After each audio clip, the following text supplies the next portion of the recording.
Hello, my name is Nazeer from the Faculty of Civil Engineering Technology, and I will be demonstrating for you the construction of the shear force and bending moment diagrams of a simple beam. When we look at what we have here is a simple beam, and you might ask yourself, why do we need to construct shear and bending moment diagram? It's for design purposes. It is for the sizing of beams. When we have maximum shear force and maximum bending moment, we could then choose different types and orientation of beam, different material types, and different sizes of beam that will accommodate the load. So we have to examine the moment within the beam and the shear force within the beam. So that's the purpose of what we're doing. When we look at this simple diagram here, we have on the left hand side here, we have what we call a pin or hinge support. We then have a UDL, we have a point load, and then we have a roller support. UDL means uniformly distributed load. With the supports that we have here, they could be representation of walls or so, and you notice the symbols for these supports are different. The symbols are different. This one is called a pin or hinge, and it is represented by a horizontal and vertical reactant force. Horizontal and vertical reactant force. We'll see that right away. For the right hand side, the roller support, this is unique in its nature. The roller support is represented by one force, one reactant force, perpendicular to the base of it. So if this was oriented in the vertical direction where the roller was over here, you would have a force acting that way. So it's perpendicular to the base of it.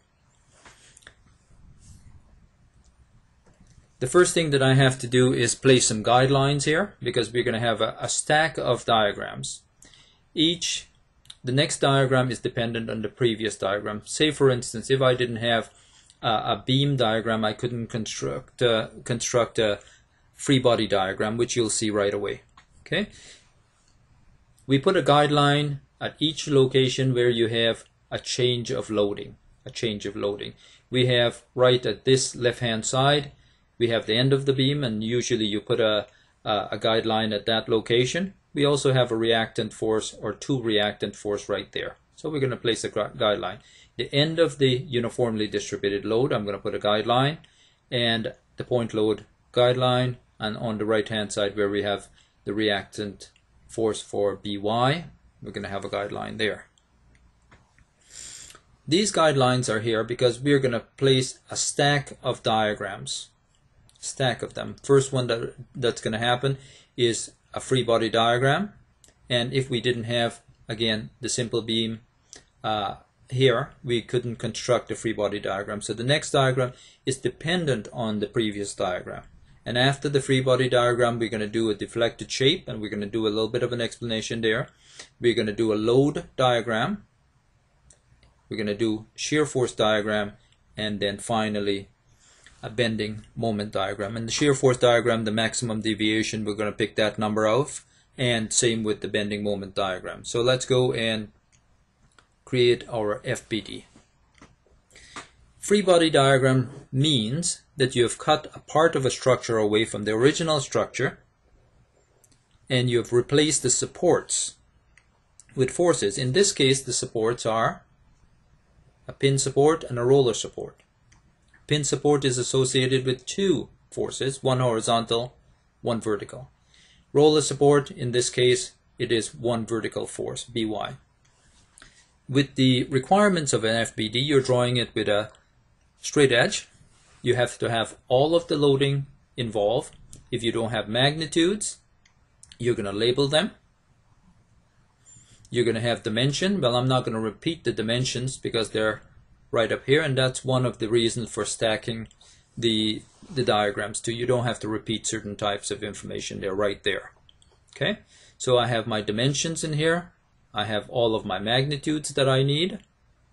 If you notice for AX, which is this reactant force right there, I already have a magnitude of 0.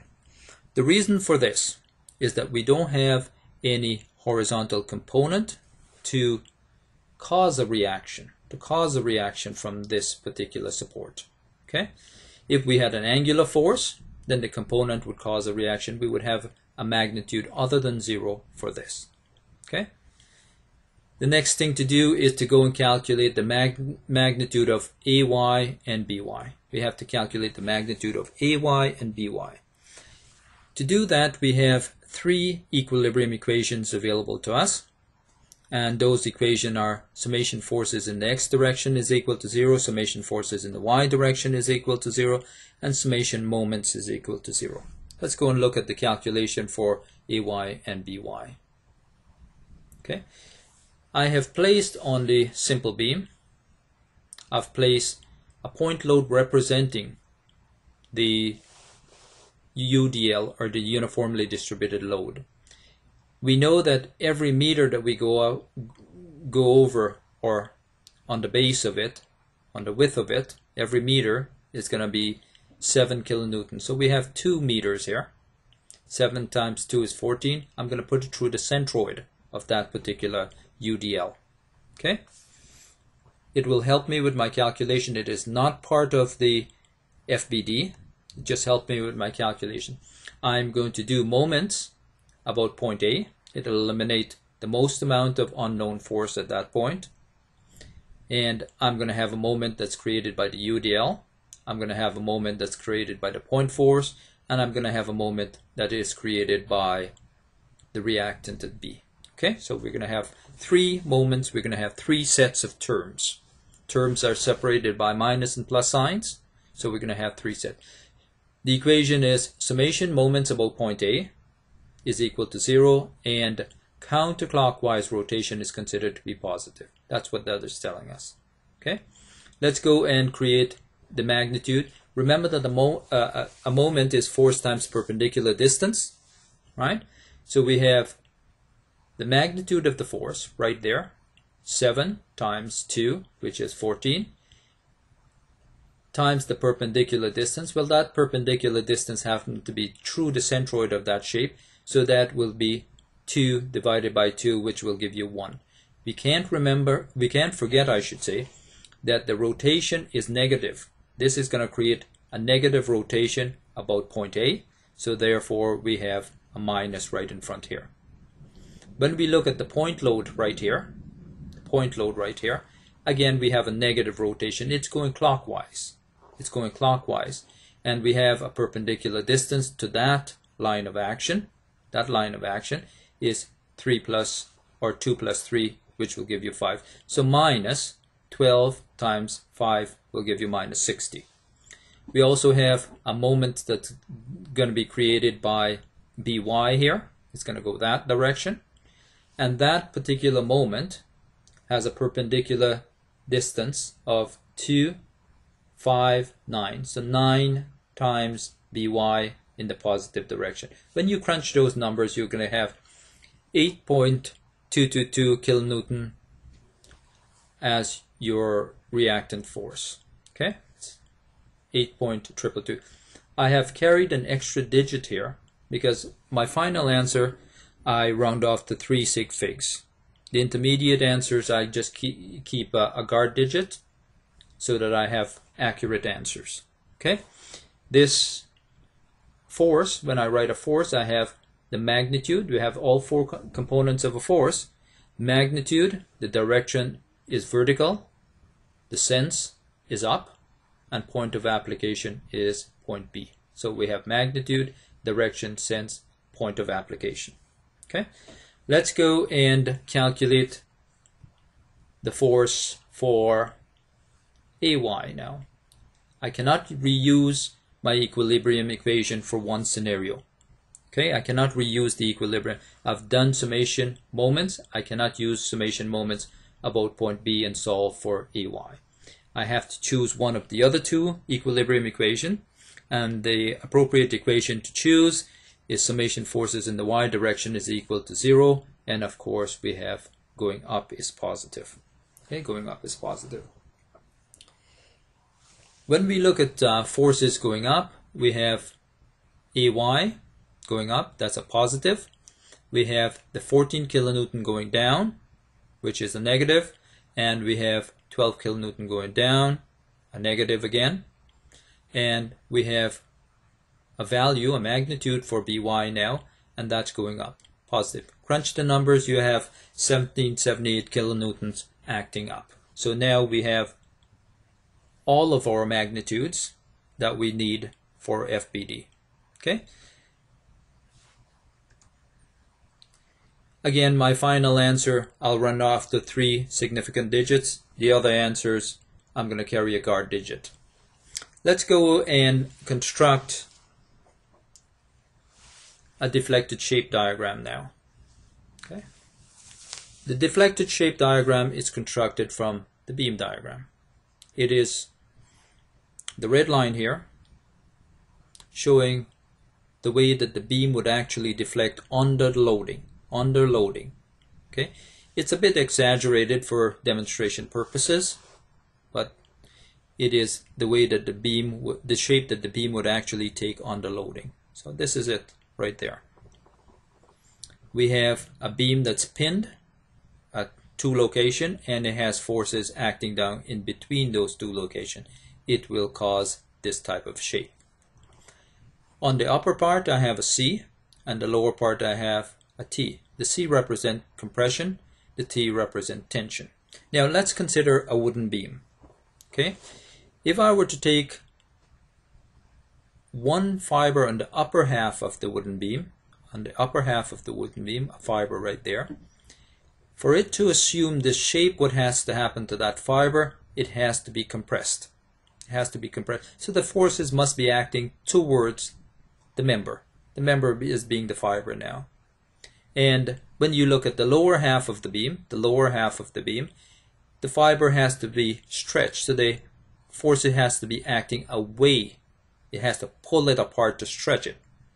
And anytime that we have forces acting towards a member, it is compression, and force acting away from the member is tension. Okay, so that's how we decide which side is tension and compression. Also, the dotted line could be considered the neutral axis, which you don't have any tension or compression there. That's a separating line between tension and compression. Okay, so you could consider it the neutral axis in that respect. So we have a deflected shape. One other thing about the deflected shape, the internal moment in the beam always act, if you were to put a moment, it's more like a torque, it's a rotation. You would put the arrowhead towards compression. It depends on where you cut the beam. Okay, the open end is where the moment will bleed out. Let's go and look at the load diagram. The one thing that you have to remember about the load diagram, all positive force, which are forces acting up, goes above your datum line. The datum line is right there again. It is the darker black line. All forces from your shear force diagram that's acting up will go above. All forces acting down will go below the datum. And that's the only thing that you have to remember. If we were to look at our forces, we have the reactant AY acting up. I placed it above the datum. I have the UDL right there, uniformly distributed load, right across that area. It is a negative load. It's acting down. Okay, so I put it below my datum.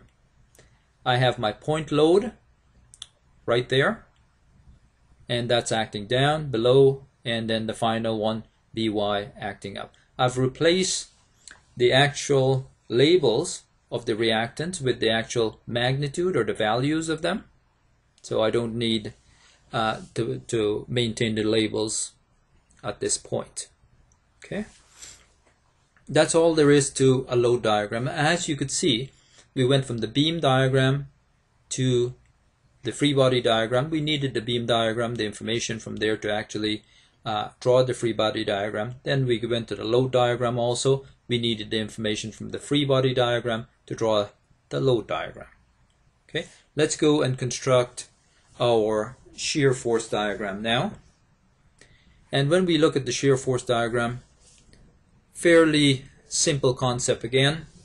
We're going to start from left going to the right side, and we are going to use the load diagram to construct it. We have the load diagram here. We're going to start from left again. we are increased by 1778 right at that point. So I have a direct increase of 1778 kilonewtons. Between this point and this point right here, between the left side and the end of the UDL, I have a uniformly distributed load. So it's nice and even. It's going to be a straight line section. However, as you go from left to right, it's increasing, so it is going to be a decreasing situation here. Okay, you're going to go from 17.78 kilonewton, you're going to reduce by 14 kilonewton, which is the total magnitude of that. So you're going to go down to 3.78. I'm going to just take 14 away from 17.78. I'm going to get 3.78 right at that point. Okay. From that point, if I were to look at my load diagram, from this point here, there's no influence. There is no influence until we get to the 12 kilonewton force. So then on my shear force diagram, that remains constant. It remains a horizontal line. And then when it gets to this point here, it's influenced by the 12 kilonewton force, which knocks it down to the negative side. Actually, I'm going to take 3.78 minus 12. I'm going to get minus 8.222. Okay, so I've gone to the negative side of the shear force diagram.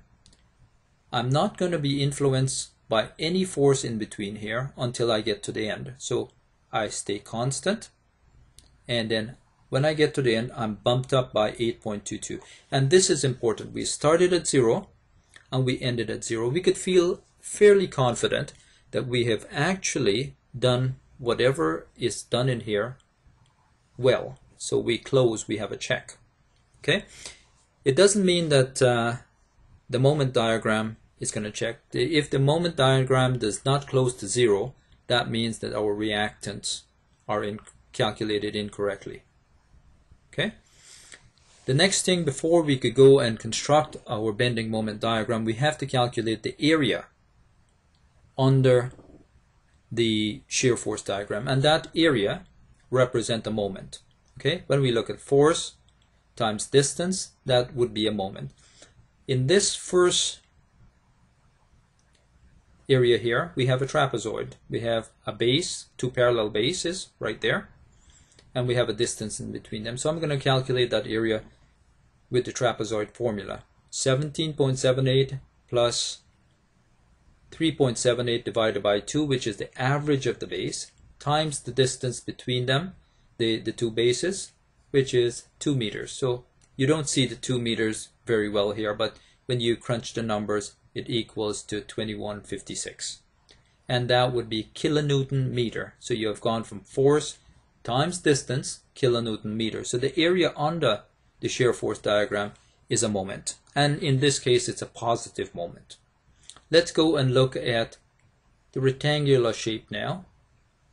We have 3.78 right at that point. We have a distance of 3 meters. So 3.78 kilonewton times 3 meters will give you 1134 kilonewton meter. Again, a positive moment. Okay?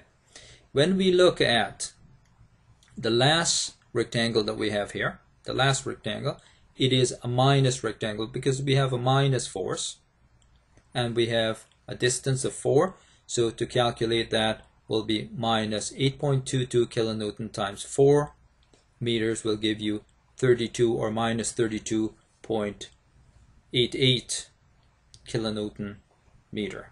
Okay? That's the number right in there. So we have all the information that we need for constructing the bending moment diagram. The other thing that we have to remember, when we have rectangles on the shear force diagram, which we have 1 and 2, those are straight line on the bending moment diagram. When we have triangles or trapezoid, which we do have here, that's going to be a curve. But there's different curves. If you have different orientation of the triangle, it represents a different type of curve. If you have a negative area or a negative moment, that's a different type of curve. You have concave and convex curve that happens with that. And I'll show you a fairly easy way to remember these curves.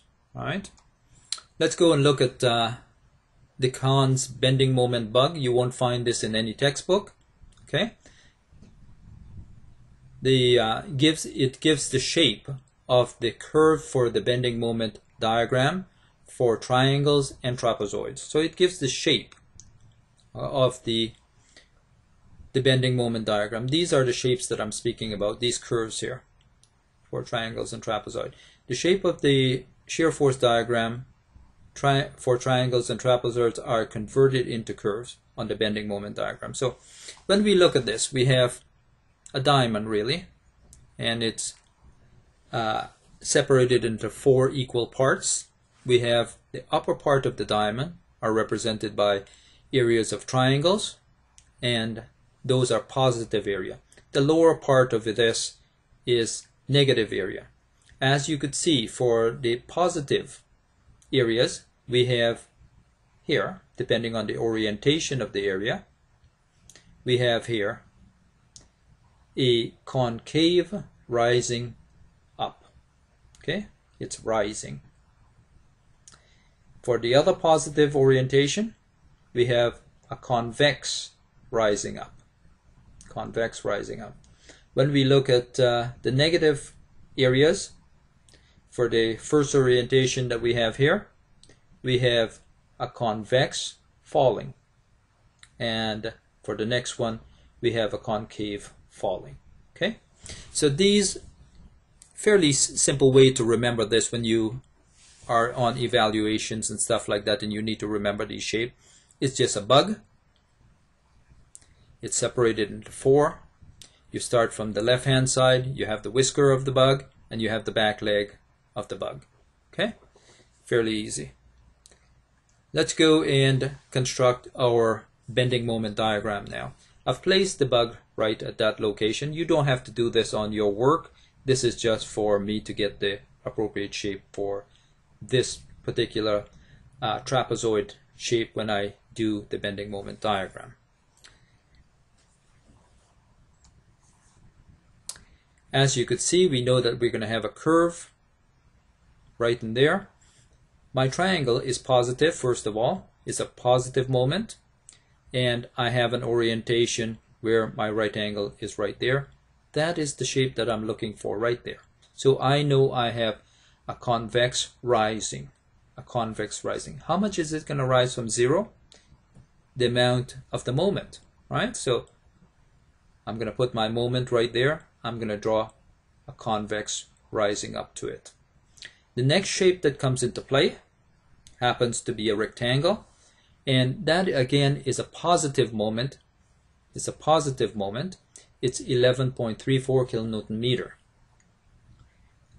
From my 2156, I'm going to rise again, and when I add those two numbers, I'm going to get 3278 kilonewton meter. Okay. From that point, I have a negative moment, and that negative moment happens to be exactly matching what my magnitude here is, which is positive. So I know I'm going to go back to 0, and because it's a rectangle, I am going to go in a straight line to 0. I could feel now confident that all my work that I've done previously is correct. Everything is going very well. Let's go and pick out our Vmax and our Mmax. Vmax is the maximum shear force, and I'm going to round my final answer off to 3 significant digits. When I look at how to pick off my Vmax, it's the maximum deviation from my datum. Maximum deviation from my datum. Okay, whether it's positive, in this case it is positive, or negative. I'm going to record it as an absolute value number, 17.8 kilonewtons. Okay. Again, the same rules apply to the bending moment diagram. The maximum deviation. If this was happened to be in the minus sign or the minus side, then I would just record it as a positive again. And that maximum deviation, you could see it right there, 32.8 it becomes kilonewton meter. Okay. This is all that I have for you.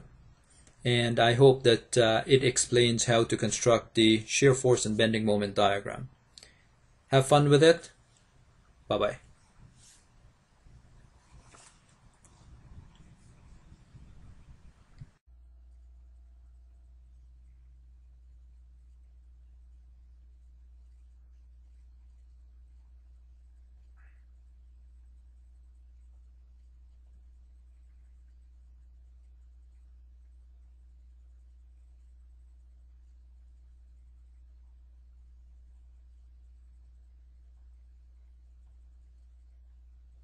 Hello, my name is Nazeer from the Faculty of Civil Engineering Technology. In this session, I will be demonstrating how to construct the bending stress diagram. Now, the previous two videos of a series of 3, which this being the third video, demonstrate how to construct the FBD, the deflected shape, the load diagram, the shear force diagram, and the bending moment diagram. And that's the shear force and the bending moment is what I have on screen right now. Okay, we need some information from this diagram to actually continue. When we look at this, we have the shear force diagram right here, and the maximum shear force is 17.8 picked off right there. And we have the maximum moment or bending moment right there, 32.8, which is picked off right there. We need this value to actually calculate the bending stress. Okay. To calculate the bending stress, we need to use this formula here. The formula saying bending stress in MPa is equal to maximum moment in Newton per millimeter times the Y bar in millimeters, and the inertia value right here is going to be in millimeters to the fourth. This is the inertia value for the complex shape. When we look at the moment, we already picked it off from the previous diagram, so we have that already. These two values we don't have, and the formula for calculating the Y bar is right there. Now, if the cross-section of the structural member is a symmetrical cross-section, you just need to take the height and divide it by 2. However, if it's a non-symmetrical section, we have to use this formula right here. For the inertia value, this is the inertia for the complex shape. In here we have the inertia for the simple shapes, and it's summation of inertia of simple shape plus the summation of ADY squared, and that will give you the inertia of the complex shape right there. Okay, let's look at the cross section of our structural member. We could see that we don't have a symmetrical shape, because if I cut it right across here, we don't have 2 equal halves, so we don't have a symmetrical shape in the Y direction. So we have to go and calculate the Y bar using this formula right here. Okay, to do that, we're going to make a reference to the bottom. So all of the centroid of these simple shapes, the individual shapes, are located right approximately at these locations. And to get the Y bar for, or the dy, I should say, for the Y bar, it is referenced to the base of the cross section, to the base of the cross section. So for shape 4 right here, if I want to get to the neutral axis of shape 4 from the base, it's half the height. 50 divided by 2 will give you 25. If I want to go to shape 3, I want to locate the centroid of shape 3 from the base, it's going to be 600 right there, divided by 2 will get me to the halfway point, but then I have to add the base of 50. I have to add the height of shape 4 of 50. Will give me 350. 350. For shape number 2, half of the height is 25 plus 600. 625 plus 50 will give me 675 right there. And for shape number 1, I'm going to go all the way to the top, the whole height of the cross section, and I'm just going to subtract half of the height of shape 1, which is 25, and I'm going to go get 625. So I have all of my dy's right there. The areas are fairly simple to calculate. When we look at 400 times 50, 5 fours 20, so we'll have 20,000. 20,000. Fairly easy calculation. Nice numbers to work with. I'm going to set up the Y-bar information in a table form, and I have done that. All the areas are listed here. I have shape 1 to 4, and I have the Y-bar corresponding Y-bars right here. The only thing I have to do is multiply these to get my ADY. Okay, the ADY, when I summate it, this value is right up in the numerator, and summation of area is the denominator, and that'll give me my value for my Y-bar. Again, it's demonstrated right here. You just drop the 3 0, drop 2 more 0, you have 425 as your Y-bar. Now remember that this Y-bar is from the base of the cross section. It is from the base of the cross section, so let's take a look at that.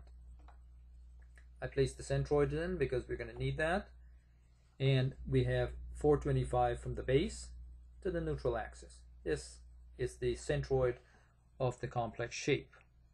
To get from the neutral axis to the top edge of the cross section, I'm going to take the whole height and minus 425. Now the whole height will be 600, 750 minus 425 will give you 325. Okay, again, 750 minus 425 will give you 325. So I have the distance from the neutral axis to the two outer edge. I need those Y-bars for my calculation of my stress. Also need the dy. Now remember, I mentioned that the dy's are not the same. The dy for the Y-bar calculation was based on the base, or it is from the bottom of the shape. The dy's for inertia calculation, it is from the neutral axis as your baseline. The neutral axis is your baseline. So I need that little distance in there. I need the distance from the neutral axis to there. So the neutral axis is really my baseline and reference point all in one. To calculate this particular little area here, I have the height for 425 from the base. If I have from the base to this point here, I could certainly calculate this little distance in here. How do I get this height? I calculated it before, but let's do it again. We have 600 for this center member. Divided by 2, you will get from here to that point. Add the 50. So we'll have 350. 350 from 425 will give you 75. Okay, let's go and do another one. We're going to go and get the Y-bar from this centroid to the neutral axis. The only thing I have to do is take 425 minus 1/2 the height here, which is 25, you get 400. Okay, and likewise with the upper half. Let's go to the centroid of shape 1. We have 325 to the top end minus 25, which is half the height, so I get 300.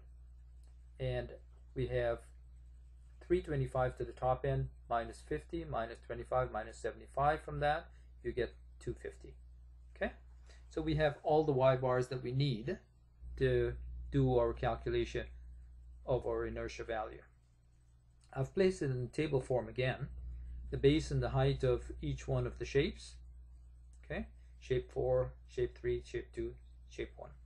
Okay, when we look at the dy's, here they are, corresponding dy's, and let's look at the inertia value, because that comes into play right here. We need that number. Really, we need the summation of inertia, which is right there. For rectangular shape, the inertia is bh cubed divided by 12 for simple shapes. When we want complex shape, we have to use this big formula, but nevertheless we have all rectangular shapes, and we have base times height cubed divided by 12. I've defined the base and height of each one of the shapes right here.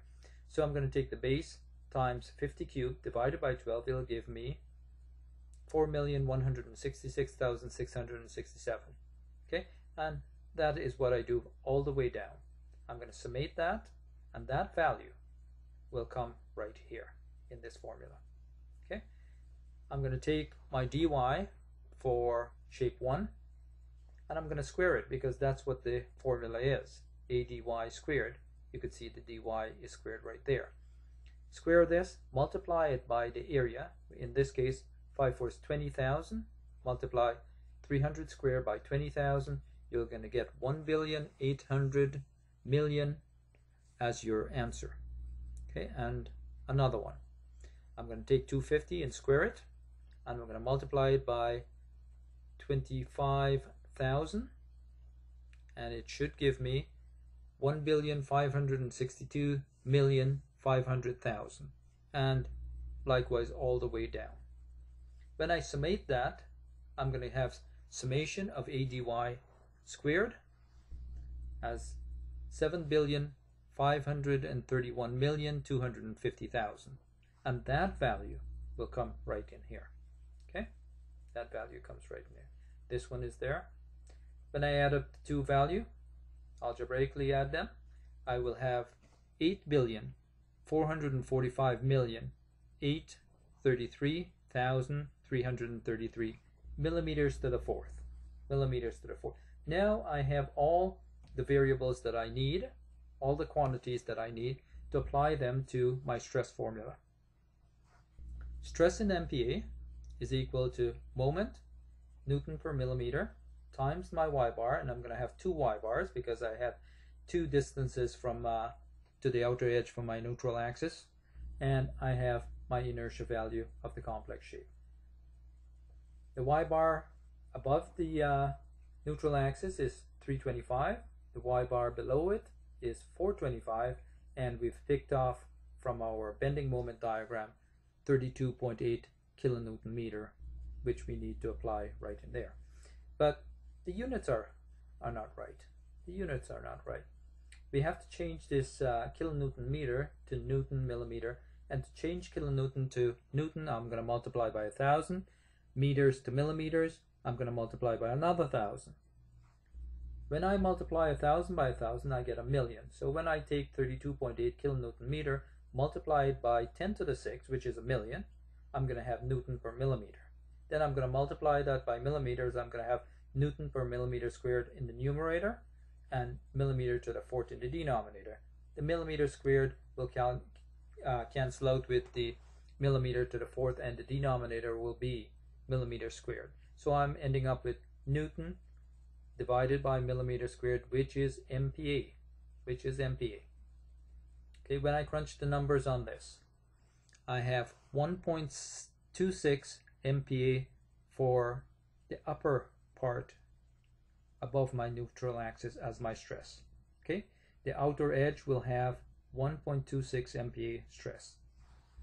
For the lower half, I have to run the formula again. The only thing that changes from this formula to this one is that my y bar has changed. Okay, that's the only thing has changed. When I crunch the numbers again, not a significant increase, but it is an increase and it has to be calculated. We have 1.65 MPa. Now we're ready to actually go and construct our stress diagram. When we look at our cross section, it's right there. It's not part of the stress diagram. I'm going to put in the neutral axis, and that is not part of the stress diagram either. But it certainly demonstrates how to draw the stress diagram. This is actually the stress diagram here. We have cut the beam right there, and the forces will bleed out. We know that right along the neutral axis, the forces change from tension to compression. We know that. We know that from our calculation, the upper half has 1.26 MPa of stress, and the lower 1.65 MPa. When we create our stress diagram, you notice the smaller number has a shorter distance from the cut edge, and the larger one has a larger distance from the cut edge. It doesn't have to be to scale, but you should have shorter, longer, like this. The other thing that we have to realize is that the stress from the outer edge decreases to the neutral axis to 0. Okay? The neutral axis is where you change over from tension to compression, so it comes to 0 there. and then it goes back out, it starts to increase in a linear form. The other thing that we have to determine is how to place our arrowheads for stress. Let's go to our deflected shape. When we look at our deflected shape here, we did this in video 1. We see that our deflected shape was like this. Compression is on top, tension is on the bottom. The arrowhead always acts towards compression. And because we cut the beam and we are demonstrating the bleeding out of the forces on the right hand side, we have the right shape here. So we could put that. This is not part of it, but it helps us in placing our arrowheads for our stress. When we have arrowheads or forces acting towards a member, that is compression. It's indicated by the C. And when we have them acting away from the member, that is tension, which indicates by the T. This basically is the stress diagram. Not very complicated. You have to have the neutral axis, you have to have the stresses, you have to have the arrows. Okay? This particular rotation, this moment rotation here, is not necessary. This cross section is not necessary, but it was necessary for me to show you the relationship between them, and it makes it easier to explain. That's everything that I have for you for this